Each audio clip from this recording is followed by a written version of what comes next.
For only the second time, the Brazilian Grand Prix is being held on the tough and demanding 3.1-mile Rio Autodrome. Tough because it's bumpy, because it embraces a sinuous 11-corner section, and because the main straight is nearly 3/4 of a mile long.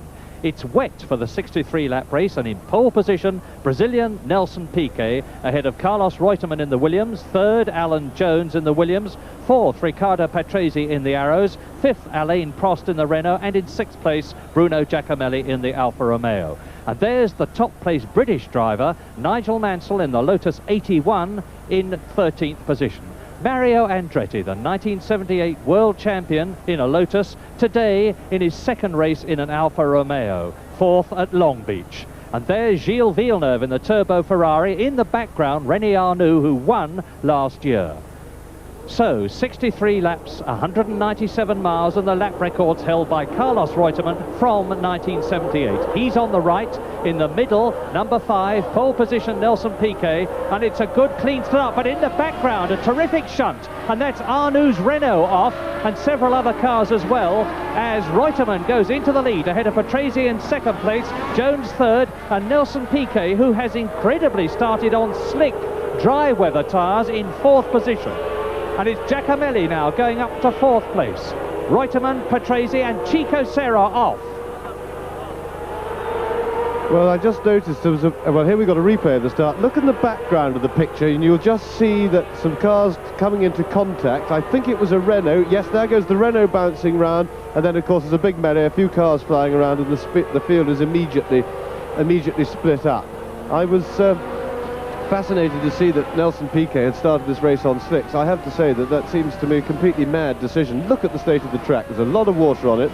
Slick tyres will be very bad for this, and I think probably that Piquet's had done a bit of overkill, because those of you who watched the South African Grand Prix may remember that he ran on wets in that race in marginal conditions, and he stayed out too long, and as a result of which, tactically, by not changing early enough, he probably blew any chance he had of winning the race. This time he's decided not to confront himself with that decision, except that looking at the state of the track, I should think he'll probably be in the pits in a few laps to put wets on, which of course will put him right out of contention. A strange decision, and I gather that a couple of other cars, I believe Pironi's started on slicks as well, so I don't know what's going on, but they seem to... Now, Alan Jones is now coming up on the inside of Patrese, and I think he got him then. Yes, Jones has just come through inside Patrese. He came out of the previous corner very well. He got more traction, got more bite, and basically dragged him down the straight then. So, Carlos Reutemann leading at the end of lap 1, and here's the replay. Now, watch Alan Jones. He's behind Patrese in a ball of spray. He comes out of that, comes right up alongside the Italian driver, comes through on the inside, and it's the familiar situation at the end of lap 1 of the two Williams in first and second places, Patrese third, then the Alfa Romeo of Giacomelli ahead of De Angelis' Lotus, and Keke Rosberg in the Fittipaldi in sixth position, and that's Villeneuve in trouble. He's hit Prost's Renault, and he'll have to come into the pits to have a new section of the nose put on the Ferrari, and Giacomelli's in trouble, the man who was in fourth position coming into the pits, and that means that Elio De Angelis in the Lotus goes up into fourth place.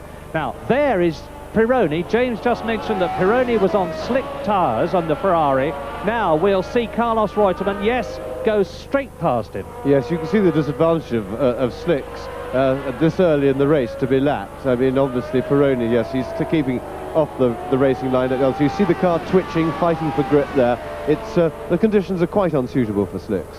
Reutemann leads Jones. In third position, Patrese. In fourth position, Elio De Angelis. And we're looking at the two Williams in team formation with Carlos Reutemann leading, Alan Jones in second place. They have both passed Pironi, and behind them, there's the battle, because in fifth place it's Watson in the red and white McLaren, then Keke Rosberg, who is in sixth position, being chased by Jacques Laffite. Behind Jacques Laffite, the red, white and blue car is the Swiss driver, Marc Sura's ensign, and Sura is driving an absolute storm of a race. He broke his leg in South Africa last year, and he's just making a comeback. Now, there is Watson, Keke Rosberg, right tucked into his slipstream is Jacques Laffite, and he's coming out of it. Jacques Laffite comes up and takes sixth position, and Keke Rosberg. Yeah, very fine piece of driving that by Jacques Laffite. He wasn't alongside, he tucked in behind, and it was a piece of pure outbraking. You've got to be brave and skillful to do that in the wet. Reutemann, Jones, Patrese, and De Angelis still in fourth position. John Watson holding that fifth place, and Jacques Laffite is coming up with him. Now there's Pironi on the slicks, behind him Rosberg, and behind Rosberg is Alain Prost, the French driver in the turbocharged Renault, and he's doing to Keke Rosberg just what the previous drivers had done on the same section. Yes, you can see here he's going a bit faster down the straight. They're not in the braking area yet, and he's managed to get himself alongside. Now they're on the brakes, and he's just nipped through very neatly inside. Another good piece of overtaking now. So now Didier Pironi in the turbocharged 1.5 litre Ferrari. There he is, the red car, the white helmet, and that's Alain Prost in the turbocharged Renault. Significantly, incidentally, I remind you, Pironi on dry weather tyres, Prost coming up to pass Pironi, and he's on wet weather tyres. Pironi moves over and goes in, and he harpoons Prost. Oh dear. And that shows you how effective the catch fencing is. Yes, and it also shows you how difficult it is on slicks. I mean, it was most unfortunate. The car just suddenly went completely out of control on Pironi. The car aquaplanes. The tyres, the fat tyres, pick up the water, and it's not even touching the road, and it just goes out of control. It was extremely bad luck for Prost. Just over half distance, lap 32 out of 63. That's John Watson in fifth position, and right with him now, Marc Sura is giving him a very, very hard time indeed, because Sura has come up into sixth position. Behind Sura is Laffite. That's how close the battle is for fifth position.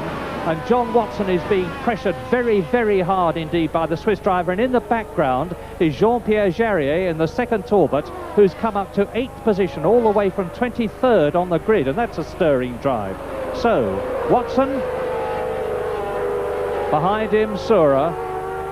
And that is Nelson Piquet, who has come into the pits, taken on wet weather tyres, and is now passing Nigel Mansell in the Lotus. So Piquet on his way, but well down and well out of the points position. He needs sixth position at the very least, as John Watson and Sura and Laffite and Jarier, still fighting for fifth position, come into the left-hander, and Watson loses it. Oh dear, what a shame for Watson. Well, he was running under a lot of pressure. Sura's been pushing him hard for a few laps now. He was doing quite well. It looked to me as if it was just a straightforward mistake. He was in a little bit of quick. Here we see it again. Yeah, the back starts to get away now. He holds it for a while, and then suddenly it starts to flick round, and he's gone.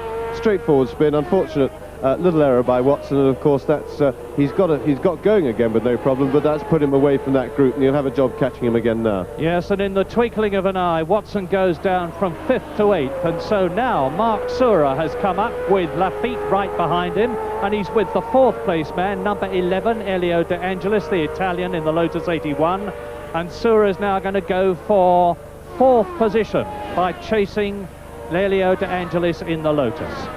Reutemann through, Jones through. Now, how far behind Jones is Riccardo Patrese, who is in the arrows? The answer to that is in the top right-hand corner of your screens, because the clock is ticking away, and as you can see, it is well over 10 seconds. Indeed, as Patrese goes through, 14.1 seconds, and Sura is up into 4th. De Angelis down to 5th, Behind him, Jacques Laffite. So, Sura, as we come up to the last lap but one, is in 4th position. Yes, Sura's going extremely well in the wet. The car's quite a soft car, I believe, and it seems to work very well in the wet, and all credit to Mark Sura, who's doing an excellent job, and it's nice to see him back and driving well after his injury last year. Now, this is interesting. Reutemann was under team orders to let Jones win if it was close enough on the last lap, and he hasn't done it. There's Alan Jones finishing in 2nd position.